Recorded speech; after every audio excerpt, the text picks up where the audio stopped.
Good evening. I'm Oshia Boyd, Public Engagement Editor at the Indy Star. Thank you for joining me this evening.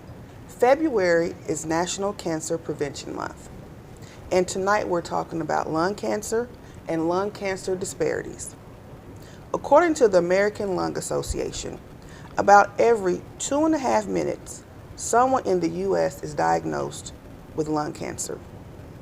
And every day, lung cancer takes the lives of more than 356 people. According to the Lung Cancer Research Foundation, an estimated 238,340 people will be diagnosed with lung cancer in 2023. That's this year. There is good news though. Well, it's actually mixed news. More Americans are surviving lung cancer. While this disease remains the leading cause of cancer deaths among both men and women, over the past 5 years, the survival rate has increased 21% nationally to 25%, yet remains significantly lower among communities of color. Joining me this evening is Dr. Francesca Duncan, aka Dr. Fancy, a board-certified pulmonologist at Eskenazi Health at Indiana University Hospital System, and an assistant professor of clinical medicine at Indiana University School of Medicine. Dr. Duncan has, has clinical training in pulmonary and critical care medicine and is involved in the lung cancer screening program at Eskenazi. Welcome, Dr. Duncan. Thank you for joining me. Thank you so much for having me. So I open with some facts. My voice is leaving me. Open with some facts about lung cancer, but let's dive in more deeply. Okay. As the facts about lung cancer are quite startling. Lung cancer is the third most common cancer in the U.S. and the leading cause of cancer deaths. Lung cancer kills 3 times as many men as prostate cancer, and it kills 3 times as many women as breast cancer. We hear a lot about those, but it seems like we're not hearing so much about lung cancer anymore. So why is lung cancer so prevalent in the U.S.? And I thought we may strive to decrease that number. So that's an excellent question. I think a lot of times, lung cancer screening is actually something that's quite new. So Okay. Lung cancer screening really didn't come about until 2013. So even when I was in medical school, at that point in time, we were taught you screen for breast cancer, you screen for colonoscopy, for colon cancer, but there was no such thing at that point in time of screening for lung cancer. So I think honestly, it's just that, it's been, since 2013 in terms of when the screening guidelines came about. So I think that's one thing. Okay. I think another reason why the prevalence of lung cancer may be high is there's so much negative stigma around lung cancer. I mean, we know that lung cancer in most cases is linked to cigarette smoke. And so there's a stigma around that. Well, you smoked cigarettes, so maybe you deserve to get lung cancer because you knew that smoking leads to lung cancer. So I think there is some negative stigma that kind of exists when it comes to lung cancer as well. That's interesting. So what did people do before 2013 then to discover lung cancer? Just wait until they found some other cancer? So that's a good question. So, honestly, before 2013, people were just getting chest x-rays. And so sometimes on chest x-rays, you could find lung cancer. Really? But honestly, the studies that have been done that actually came up with the guidelines showed that when you compared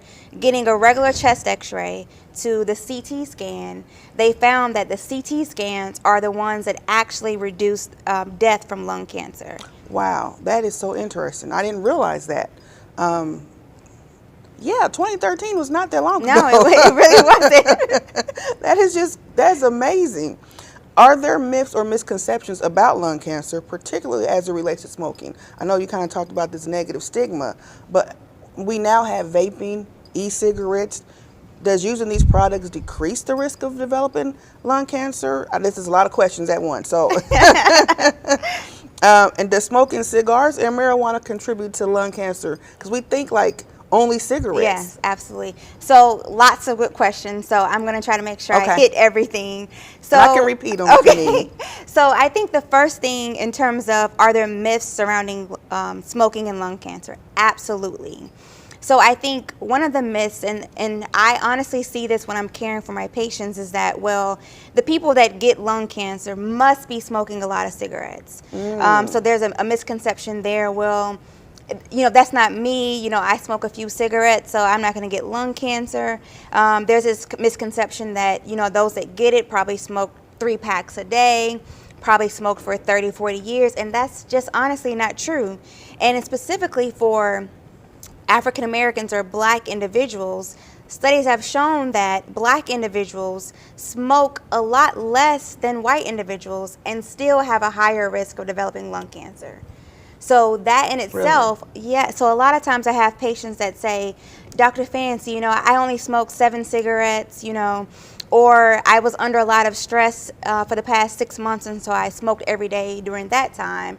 And then I stopped smoking for a year and then picked it back up. So there's this misconception that in order to get lung cancer, you have to smoke a lot.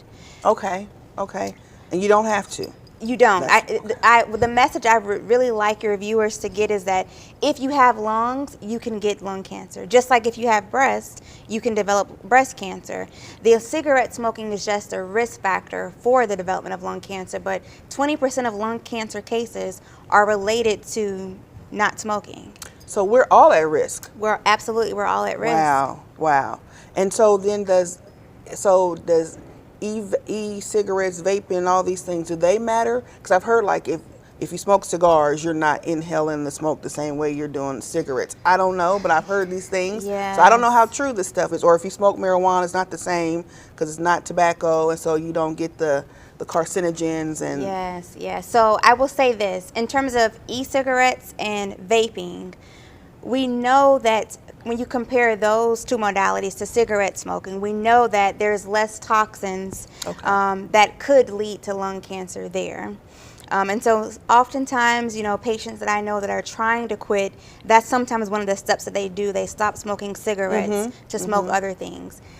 Either way, they're still bad, and I'm going to explain why. So in terms of developing cancers, or lung cancer in particular, smoking of any kind increases inflammation in the lungs. And inflammation is a risk factor for developing lung cancer. So when it comes to cigars, I know that, cigars, a lot of times, like you mentioned, in terms of how you smoke them, people have questions about that, but cigars actually have more of those harmful toxins that can lead to cancer than cigarettes. Oh, wow. Yeah, and then even a lot of times I get questions from patients about marijuana. So there have been studies that have looked at marijuana and lung cancer. And to be honest, right now, they really haven't shown much evidence to show an association between the two. But it may be too soon to tell, because even in the past, there was this lack of knowledge about how cigarette smoke could lead to lung cancer, and now we know. So I think as more and more studies develop, and we start seeing more people who smoke marijuana have lung cancer, they may find an association. The last thing I'll say about marijuana too is how marijuana also has some of those harmful substances, and it's how you smoke. So if you compare how individuals who smoke marijuana smoke cigarettes, with marijuana, you typically will inhale and you will kind of hold that breath. So that's more opportunity for the toxins to get into your body that can be harmful as well. Well, and we didn't have the screening until 2013, so Absolutely. there was no way to even know. Absolutely. And then as you were talking, I thought about hookah. Yes. That's something that seems a safe thing, just to go out, kind of have fun on a girls' night, date night, or whatever. So hookah's bad too. Anything that you're inhaling into your lungs, it's harmful. Wow. Okay, you just sucked the fun out of some people's weekend. But seriously, for years I've heard black cigarette smokers are at risk for lung cancer because black people tend to smoke the menthol cigarettes. However, there are studies that contradict this widely held belief. So is there a connection between menthol cigarettes and lung cancer rates in black people, or is that just oversimplifying the connection? Wow, that's a good question. So I think it boils down to what's in menthol cigarettes. So the substance menthol itself actually has a chemical interaction with things in your body that honestly it causes you to react to nicotine, which is found in cigarettes, differently. Really? So menthol actually, in other words, increases your addiction to cigarette smoke. So if you're smoking menthol cigarettes, you have an increased addiction to smoking cigarettes. Therefore, then you smoke more, then your risk for lung cancer is increased. The other thing is, honestly, in terms of, it's not just that, blacks, happen to smoke more menthol cigarettes than white individuals and therefore develop lung cancer, but it's really all about advertisement of menthol cigarettes. So, back in the day, I'll say a lot of the commercials and advertisement around cigarette smoking, and you used to see it a lot on television, right? In Ebony yes. So there would be this cool man or woman, young, fit, looking good, smoking the Dressed cigarette. to the nines. Exactly. And so you're thinking, wow, this person, within an imagery looks cool.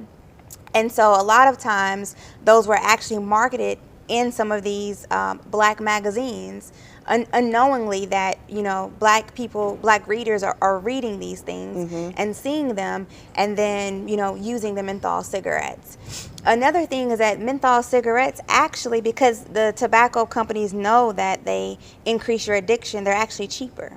Really? So they can be a lot of times cheaper than non-menthol cigarettes, and sad to say, even cheaper in communities of color. So that's another thing that to kind get of you addicted.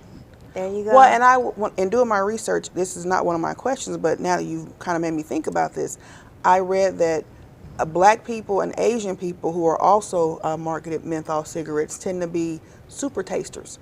And so they can taste the bitterness in tobacco better than white Americans. And so therefore they use the menthol to make it less bitter and more attractive flavor, the taste better, which I thought was pretty interesting. Yeah, I mean, these are all, to be frank, things that, the tobacco companies are doing because this is a business. And so that is one of the things that is being done. That's, when you think about those commercials that started coming out about how the tobacco industry had lied to people and all this stuff, that's just hitting home even more. And then to think about the fact that we didn't know all this time, I thought they had a way to check for lung cancer, and to find out that that wasn't until 2013, that's just amazing to me. Absolutely. I mean that is blowing me away. Breast cancer mammography has been out since the 1970s, right? So this is years, decades of time in which, people have been talking about it. So it's a common conversation. As a woman growing up, your mom or parents are like, it's about that time for you 40? to get, you start thinking about it. But lung cancer and screening is something very, very new. So I don't think that people really think about it, and I don't think people are really aware that they should be considering it. Well, I don't think people didn't know that there was no way to get screened. I think they were just like, your doctor will tell you to go get screened, and Absolutely. but your doctor couldn't because there was no way. Absolutely. That is just staying with me, I think, throughout this whole time, because that's just crazy to me. So let's talk about disparities for a bit. Okay. Compared to white Americans, black and Latino Americans with lung cancer were 15% less likely to be diagnosed early. And Asian Americans or Pacific Islanders with lung cancer were 16% less likely to be diagnosed early. Black Americans are 12% less likely to survive 5 years compared to white Americans. Latino Americans are 25% less likely to survive 5 years, and Asian Americans or Pacific Islanders are equally likely to survive 5 years compared to white Americans. What is going on here? Why this disparity? Yeah, to be honest, disparities are things that have been going on for decades. The definition of disparities honestly came about in 1990, but they've been going on well before that. This stuff is so recent. I mean, I think a lot of times, even with the pandemic, I think people started now thinking about disparities at that point in time, because as pulmonologists and intensivists, we started seeing certain patient populations were affected most with COVID. So in terms of disparities, I think it's not something special about lung cancer itself in terms of why these disparities exist. Disparities are based on systemic racism. And so this is basically a situation in which certain socially disadvantaged, economically disadvantaged individuals are rendered disadvantaged. And so there's less access to quality care. They may not be near a medical center where they can get screening. A lot of times our rural communities are so far, from major medical systems that they don't even have the ability to do lung cancer screening out in these rural areas. With mammography, they have these like mammography buses that kind of go on. We haven't really gotten there yet in terms of lung cancer. So I think a lot of these disparities are kind of perpetuated by this system, so to speak. And I think a lot of times too, it's just that if when we think about things, Black individuals are more likely, and this is a lot of the work the research that I do in terms of disparities, but Black individuals are less likely to be, or more likely to be uninsured or underinsured. And so a lot of times if you don't have insurance, you can't afford these types of testing. If you're uninsured, you may not have a primary care provider that would look and say, hey, let's look at these criteria here. It looks like you qualify for lung cancer screening. It's probably time that we get that done. And so I think a lot of those disparities are kind of perpetuated by the fact that certain groups just are disadvantaged. And then you're waiting until you actually started having symptoms. Right. Because there was no screening until 2013. You're really stuck on that. It just blew me away. Because as you were talking about rural communities as well, and you're talking about the mammography vehicles, because I've gotten one and gone into those, and it's so convenient. Yeah.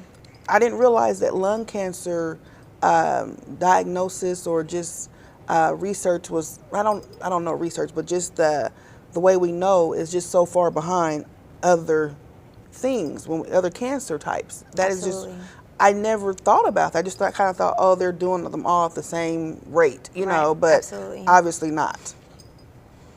So when it comes to surviving lung cancer, as with most cancer types, early detection is key. Only 26% of cases are diagnosed in the early stage. When diagnosed early, the survival rate is 61%. However, 44% of cases are caught much later, decreasing the survival rate to 7%. That's a drastic drop. Absolutely. Based on new research from March 2021, the United States Preventive Task Force now recommends screening for a larger range and more current and former smokers. That has now increased the number of Black Americans and women who are now seen as high risk for lung cancer. This sounds like it will go a long way in early detection. So who should be screened for lung cancer and when? Yeah, so this is like the message for the viewers, right? Because who should be screened? So what I can tell you is that I mentioned the initial guidelines came in 2013. And this study basically only had a very small percent of Black individuals that made up the study. That's not anything new. I mean, well, you said it. And even with that, there were like 4% of the entire population of 52,000 people were Black. And say that again. 4% of 52,000 people where Wow. they did the initial study were Black. Wow. Even though Blacks are the ones that are disproportionately affected by it. And then in terms of our the Hispanic population in the study, less than 2% were Hispanic. So it's hard to say whether or not those screening guidelines are going to be applicable to these types of people if they're not well represented in the study. What I can say, and what I'm very proud about, is that in 2021, as you mentioned, they changed the guidelines. Okay. So there was a lot of studies that were done that actively sought to recruit more Black individuals and people of color. And in doing so, they found that Black individuals that develop lung cancer at a younger age than white individuals. Wow. They also found that when I mentioned differences in smoking history, so they found that Black individuals smoke a lot less than white individuals. And so a lot of times they were missed in the former screening guidelines, because when you kind of calculate how much they smoke, you calculate that and then the doctor says, well, you don't qualify because you don't smoke enough to get screening. And now with the new guidelines, so the new guidelines, you have to meet 3 criteria. Okay. So one, the screening guidelines are people between the ages of 50 and 77 to 80. And I say 77 to 80 because Medicaid and Medicare only cover from 50 to 77. And that's not them being, I guess, stingy or rude about it, but that's just the age range of the patients that were included in this study. Okay. So 50 to 77 to 80, number one. Number two, you have to be either a current cigarette smoker or a former smoker having quit within the past 15 years. Okay.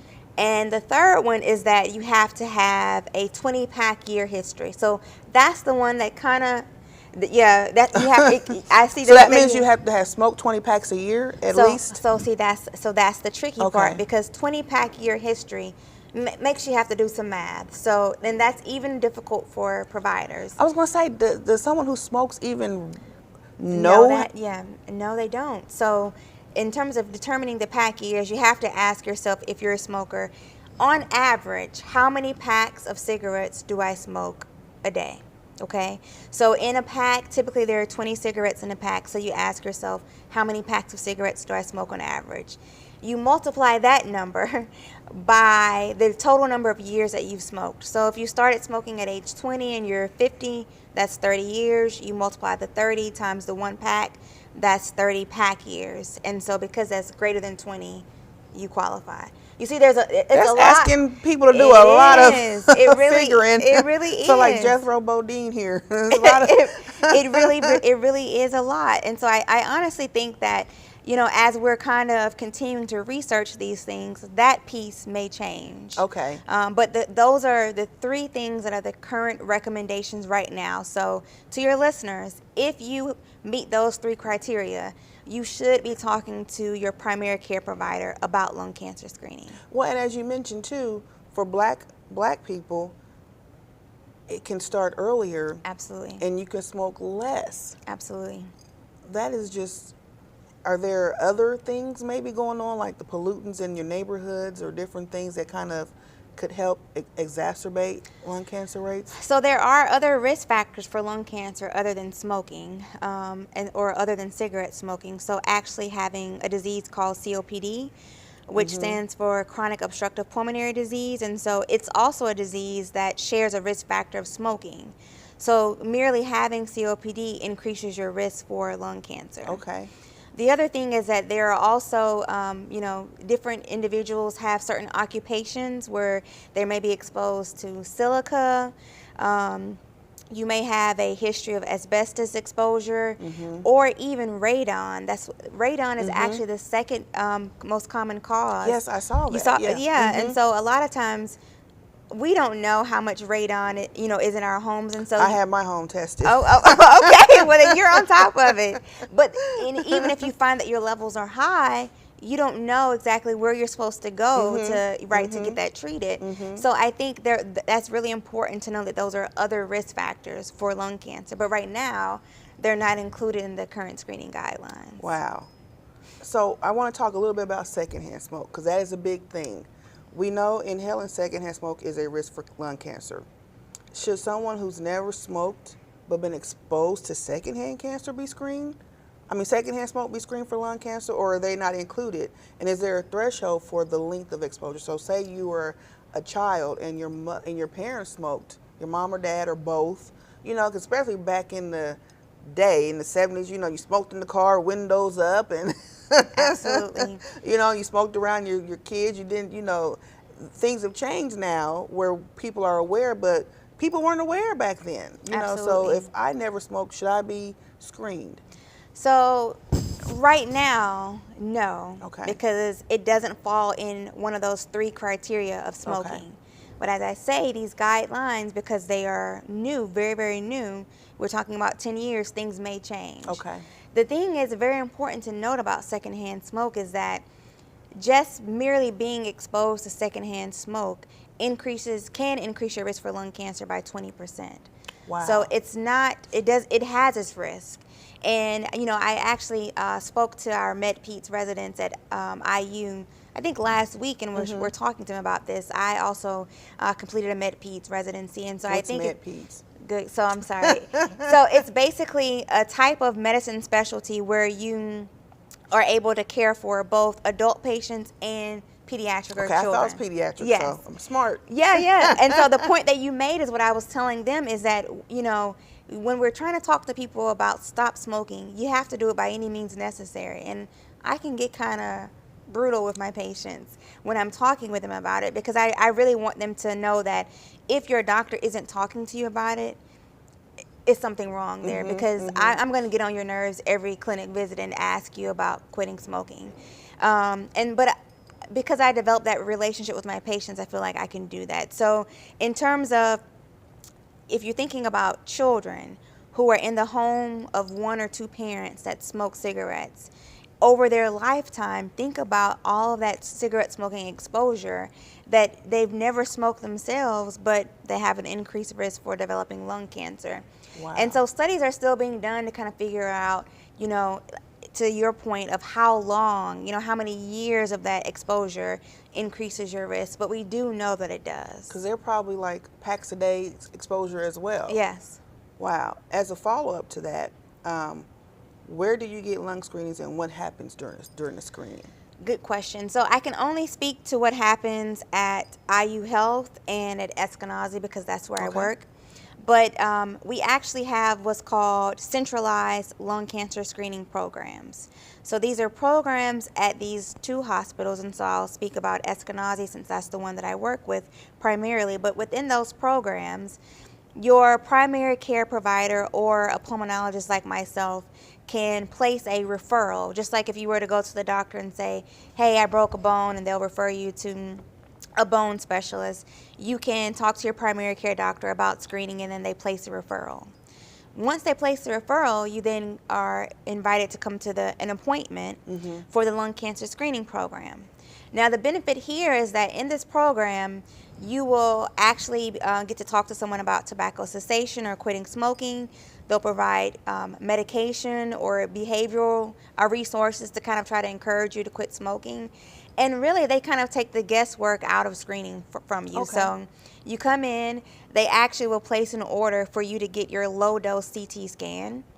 You'll go get your CT scan, and then once you get the results, they'll communicate that with you by calling you, and then also send it to your primary care doctor. So you'll actually be hearing from someone to say, hey, we got the results of your scans, and based on what the radiologist thinks, this is the next step. Okay. And so that can be anything from, all right, it looks like, we have our own grading system. So if the grading is low, we'll say, looks pretty good, we'll plan to see you back in a year. And what I tell my patients is, you don't worry about it then. You let me worry about it. So in a year, we'll be calling you, hey, it's about time for you to come back for your screening, and you repeat the CT scan. Okay. If, by chance, there's anything on the scans that are concerning, being plugged in the program, you immediately, your case is immediately discussed with what we call a multidisciplinary team that I'm a part of. So they're lung doctors, they're surgeons, they're radiologists. We all sit in a setting much like this, look at the scans and say, this is concerning for cancer and we need to move fast. So then we start placing the referrals to surgery to get certain things done to kind of help assist the patient along that pathway. So I think that's kind of one of the benefits of the program. But it sounds like it's painless for the patient. Oh, absolutely. So I know people are afraid, of coming in and something hurting and getting blood drawn and all that. So it sounds like it's not too... It's painless, to be honest. I mean, I think for the most part, people have had a CT scan before, so it's painless. You don't have to do anything to prepare. There's not, a special dye or something that gets injected. And so the other thing is that I think people have fears a lot of times about it. Well, if I get the scan, I'm going to have cancer for sure, like something like that. But the thing about screening is that you are doing the test on people that do not have symptoms of lung cancer. You just are at an increased risk because of your age and smoking. So the majority of people that get lung cancer screening with the CT, we actually don't find cancer. Oh, wow. It's for those that you actually see something concerning, that moving them through the process helps them to get diagnosed sooner and then get potentially curative surgery when those options are available. I know that you said screening is for people who we don't see symptoms yet, but what are some symptoms of potential, what could be lung cancer? So the thing about lung cancer, honestly, is that, it's not like your hip hurts and you have that kind of bothering you for a little bit. Lung cancer can honestly go undetected for a while. So it's not like when I think, I'm going to just cough and cough and cough and cough and cough. So yeah, that's a good question. So 'Cause coughing, that's what we see yes, on TV, yes, you know, do. movies. So coughing can be one of the symptoms, but Okay. if you ask anyone that smokes cigarettes, they often downplay the coughing because they're like, "Oh, I just have a smoker's cough." So coughing can be one of the symptoms. Honestly, coughing up blood of any kind can be concerning. Okay. Sometimes, because since lung cancer is in the chest, based on the location, you may have chest pain or discomfort. You may have like shoulder pain, back pain, which may be pain that's kind of like radiating from maybe where the tumor or mass is. And then sometimes unexplained weight loss. So if you are having any of those symptoms, plus you smoke cigarettes, those are some things that you should kind of be concerned about. And to be honest, I think many times, as you probably gathered from this, those symptoms really are not that specific. No. Right. So you could think, well, maybe this is a pneumonia. Unless I'm coughing up blood. That's Yes. when I think. I mean, that's when you're like, something's going on. But I think, honestly, if you are someone that's, chronically or constantly having pneumonias, constantly having coughing despite like antibiotics and things, it's reasonable to say to your doctor, something doesn't seem right. Okay. And at that point in time, based on your symptoms, they wouldn't do a lung cancer screen with the low dose CT. They would get a special kind of CT to look for lung cancer, because now you're having symptoms. Okay. Absolutely. I think we'll be remiss if we didn't talk about things that help people quit. If someone wants to quit, what can they do? Yes, I'm glad you asked that, because this is one of my favorite things to kind of talk to patients about. I think the first thing for me is really kind of trying to ask the patients, like, what are their triggers, right? What are the patterns that they have when they're smoking? And if you ask those questions, or if you even ask yourself if you're a smoker, you're like, well, when I wake up, when I have my morning coffee, I'm smoking a cigarette. Or, in the afternoon at work, I step out at 3 p.m. and have my cigarette.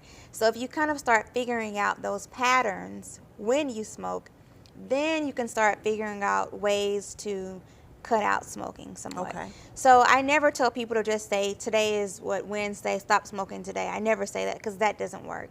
What has been shown to work is if you say to yourself, that morning cigarette I have every day with coffee, this week, I'm going to not do that. Or I'm going to tell myself, I'm not going to smoke in my bedroom. You make those small changes. You start seeing, well, this week I did without the morning cigarette. So maybe, in 2 weeks I can do without the 3 p.m. cigarette. And then you continue to do that. Those are the behavior modifications that really are been shown to help decrease smoking.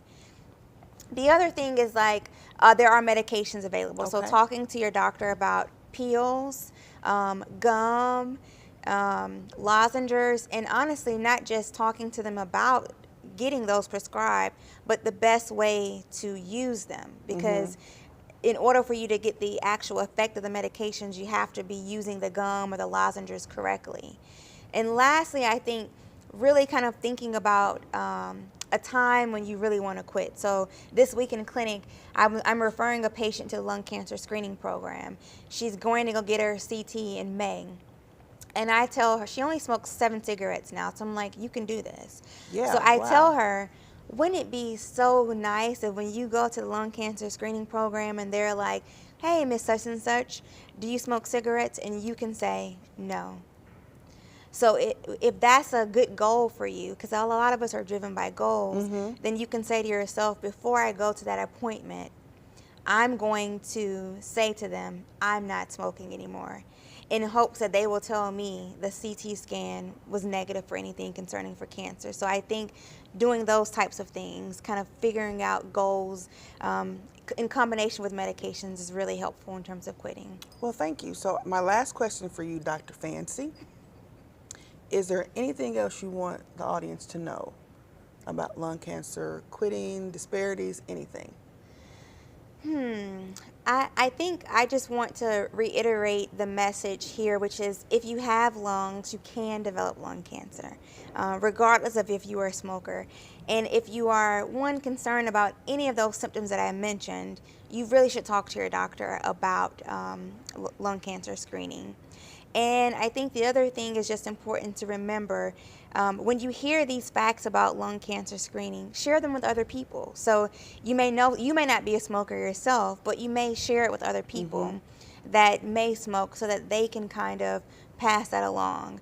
I mean, for me, I think I care for lots of patients that develop lung cancer, and I talk to them and I just wonder what could have been done so that at this point I'm not saying to you, you have stage 3 or stage 4 lung cancer. And so I think that's what my research and work is all about. That's what this is all about, trying to convince people it's harmless. It doesn't hurt, it's painless, and that is very, very important. And the key is early detection actually saves lives. And so your family is counting on you to get these things done. Wow. Well, thank you so much for your time. Thank you for sharing your information, and everyone have a good night. Thank you.